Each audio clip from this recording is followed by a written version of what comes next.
اعوذ باللہ من الشیطان الرجیم بسم اللہ الرحمن الرحیم رب اشرح لی صدری ویسر لی امری واحلل عقدۃ من لسانی یفقہوا قولی۔ حلال واضح ہے اور حرام بھی واضح ہے، اور ان کے درمیان کچھ مشتبہ چیزیں ہیں۔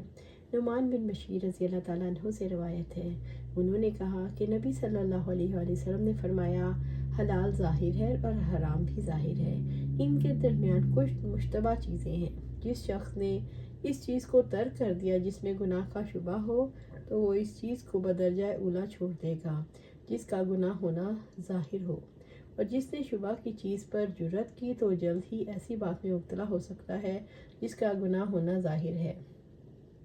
گناہ گویا اللہ کی چراگاہیں ہیں، جو انسان اپنی جانور چراگاہ کے ارد گرد چرائے گا، جلد ہی اس کا چراگاہ میں پہنچنا ممکن ہوگا۔ شبہات کی تفسیر۔ حسان بن ابو سنان بیان کرتے ہیں، میں نے پرہیزگاری سے زیادہ آسان کوئی چیز نہیں دیکھی۔ جو شک میں ڈالے اسے چھوڑ دو، اور اس چیز کو اختیار کرو جو شک میں نہ ڈالے۔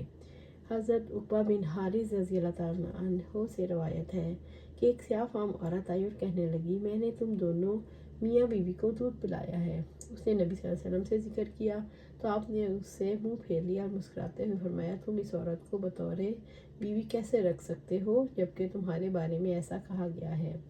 حضرت عقبہ بن حارث رضی اللہ تعالیٰ عنہ کی بیوی ابو احاب تمیمی کی بیٹی تھی۔ عائشہ رضی اللہ تعالیٰ عنہ سے روایت ہے، انہوں نے فرمایا، عتبہ بن ابی وقاص نے اپنے بھائی حضرت سعد بن ابی وقاص رضی اللہ تعالیٰ عنہ سے یہ وصیت کی تھی، زما کی لونڈی کے بطن سے پیدا ہونے والا بیٹا میرے نطفے سے ہے، لہٰذا تم اسے اپنے قبضے میں لے لینا۔ عائشہ رضی اللہ تعالیٰ عنہ فرماتی ہیں کہ فتح مکہ کے سال حضرت سعد بن ابی وقاص رضی اللہ تعالیٰ عنہ نے اسے قبضے میں لے لیا اور کہا، یہ میرا بھتیجا ہے، اور میرے بھائی نے اسے لینے کی مجھے وصیت کی تھی۔ اس وقت عبد بن زمع کھڑا ہوا اور کہنے لگا، یہ تو میرا بھائی ہے، یعنی میرے باپ کی لونڈی کا بیٹا ہے اور اس کے بستر پر پیدا ہوا ہے۔ آخر دونوں جھگڑتے جھگڑتے آپ صلی اللہ علیہ وسلم کے پاس آئے۔ حضرت سعد رضی اللہ تعالیٰ عنہ نے عرض کیا، اللہ کے رسول، یہ میرا بھتیجا ہے، میرے بھائی نے اسے تحویل میں لینے کی مجھے وصیت کی تھی۔ عبد بن زمع نے کہا، یہ میرا بھائی ہے اور میرے باپ کی لونڈی سے ہے، نیز اس کے بستر ہی پر پیدا ہوا ہے۔ اس پر نبی صلی اللہ علیہ وسلم نے فرمایا، عبد بن زمع، یہ بچہ تجھے ملے گا۔ اس کے بعد نبی صلی اللہ علیہ وسلم نے مزید فرمایا، بچہ اس کا ہوتا ہے جس کے بستر پر پیدا ہو، اور زنا کار کے لیے پتھر ہیں۔ اس کے بعد آپ نے ام المومنین حضرت سودا بنت زمع سے فرمایا، تم اس بچے سے پردہ کرو، کیونکہ آپ نے اس لڑکے میں عتبہ کی مشابہت دیکھی۔ چنانچہ اس کے بعد اس لڑکے نے حضرت سودا رضی اللہ تعالیٰ عنہ کو نہیں دیکھا، یہاں تک کہ وہ اللہ سے جا ملا۔ حضرت عدی بن حاتم رضی اللہ تعالیٰ عنہ سے روایت ہے، انہوں نے کہا، میں نے آپ صلی اللہ علیہ وسلم سے تیرے تیر کے شکار کے متعلق پوچھا تو آپ نے فرمایا، اگر وہ شکار کو نوک کی طرف سے لگا ہو تو کھا لو، اگر عرض کے بل لگ کر شکار کو مار دیا ہے تو اسے مت کھاؤ کیونکہ وہ مردار ہے۔ میں نے عرض کیا، اللہ کے رسول، میں شکار کے لیے بسم اللہ پڑھ کر اپنا کتا چھوڑتا ہوں، لیکن شکار کے وقت اس کے ساتھ کسی دوسرے کتے کو بھی پاتا ہوں جس پر میں نے بسم اللہ نہیں پڑھی، تو مجھے معلوم نہیں کس کتے نے شکار مارا ہے۔ آپ نے فرمایا، اسے مت کھاؤ، تم نے صرف اپنے کتے پر بسم اللہ کہی، دوسرے کتے پر بسم اللہ نہیں کہی۔ مشتبہ چیزوں سے پرہیز کرنا۔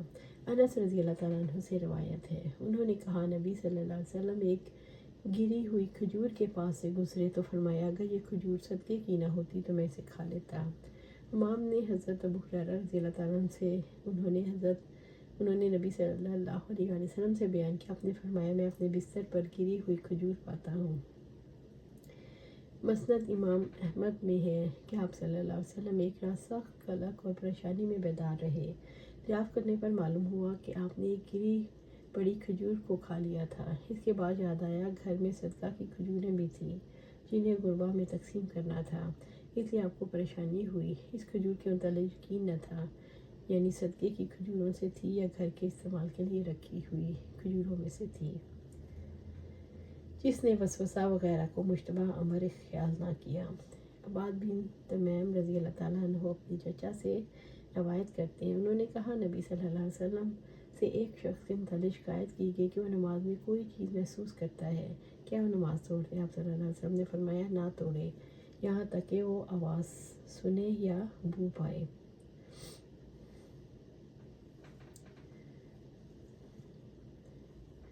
امام زہری سے روایت کرتے ہوئے کہا وضو اس وقت لازم ہوتا ہے جب تو بدبو پائے یا آواز سنے۔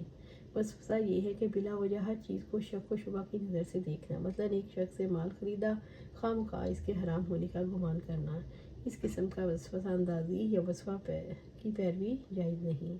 اللہ سبحانہ حضرت عائشہ رضی اللہ تعالیٰ عنہ سے روایت ہے، انہوں نے فرمایا کچھ لوگوں نے عرض کیا اللہ کے رسول، کئی لوگ ہمارے پاس گوشت لاتے ہیں لیکن ہمیں یہ معلوم نہیں انہوں نے ذبح کرتے وقت اللہ کا نام ذکر کیا یا نہیں۔ آپ صلی اللہ علیہ وسلم نے فرمایا تم خود اس پر بسم اللہ پڑھ لو اور اسے کھا لو۔ اللہ سبحانہ تعالیٰ سے دعا ہے ہمیں قرآن و سنت پر عمل کرنے کی توفیق دے اور اس پر جمع دے۔